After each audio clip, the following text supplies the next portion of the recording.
I'm going to go straight with the reactions, because yesterday we did talk about this bill, and there are indeed conversations still trending concerning this particular bill. Now, you have been at the forefront to ensure that this bill is passed, but just a few hours after that bill was passed, a spokesperson for the United States Department of State, that's Matthew Miller, has come to say that the United States is deeply troubled by the passage of the legislation, and he's saying that this will indeed affect a lot of persons who live in Ghana. What's your thought on his statement? I'd expect Matthew Miller to respect the tenets of democracy, and the entire United States government needs to bear in mind that Ghana is a sovereign country. We are opposed to cultural imperialism. Just 2 weeks ago, the U.S. Department of State, when called upon to intervene in Israel, the Israeli campaign in Gaza Strip, said that it was not the position of the U.S. Department of State to intervene in the local matters of sovereign states. Ghana is not the 51st state of the United States. Ghana is a sovereign state on its own. The sovereign parliament of Ghana has passed a bill, and I think that Matthew Miller should be more interested in the loss of life of Americans' children in American schools to gun violence. Those where it matters and not where it doesn't matter. They're not invited in Ghana's local politics where our parliament has passed the law. Seeing exactly how Uganda was treated in some measure after they had passed the bill, are there concerns that Ghana might face that same treatment? Well, Ghana is a proud African nation, first country in the sub-Saharan Africa to gain independence and lead the light for the rest of Africa. I expect the leaders of our country, the president of our country, to stand shoulder high and tell the American people, you either do business with us on our terms or you can walk.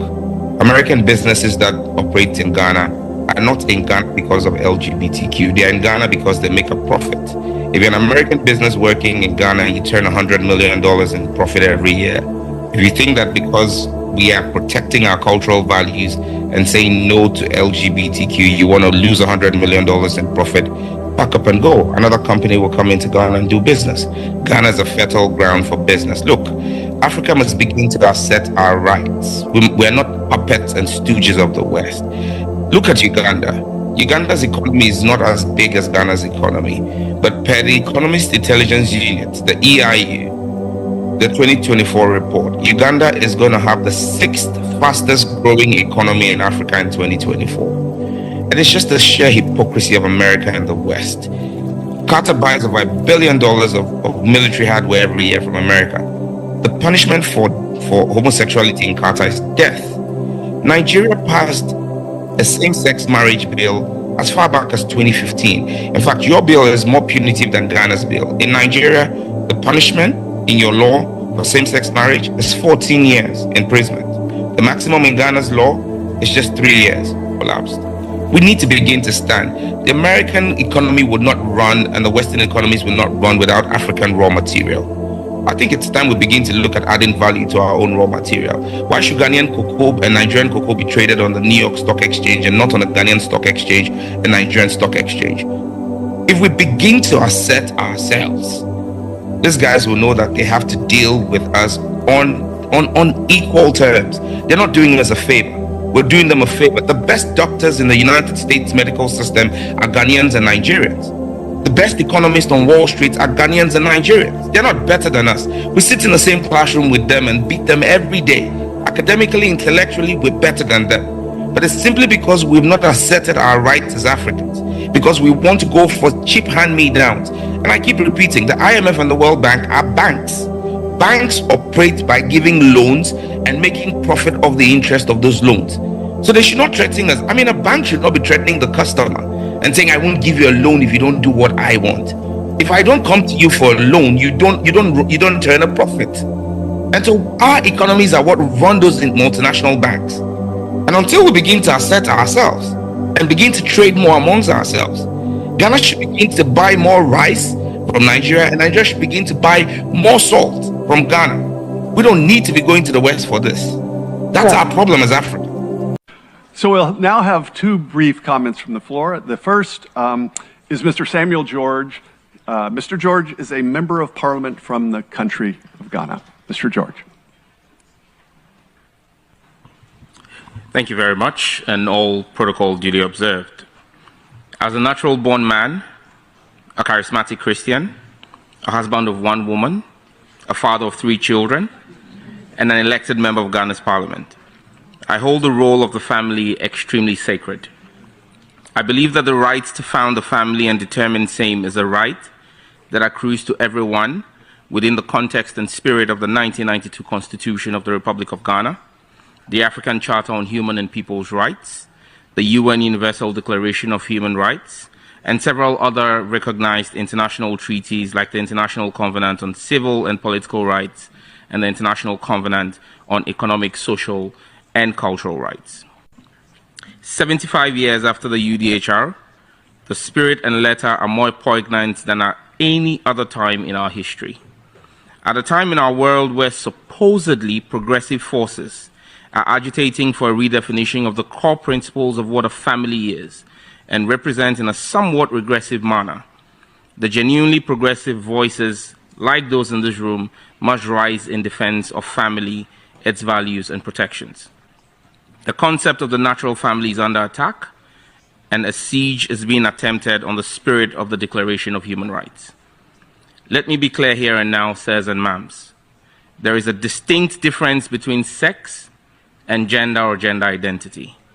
The pseudo-war being waged by some against the family is premised on this obfuscation and literal obliteration of the distinction between sex and gender.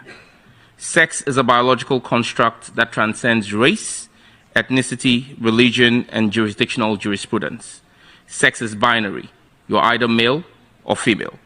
God determines this at the moment of conception. A fetus carries either the XX or XY chromosome, determining whether it is born female or male. From my beloved Ningo Prampram constituency in Accra, Ghana, to New York, and Rio de Janeiro to Madrid or Delhi to Perth, the interpretation of XY and XX is constant.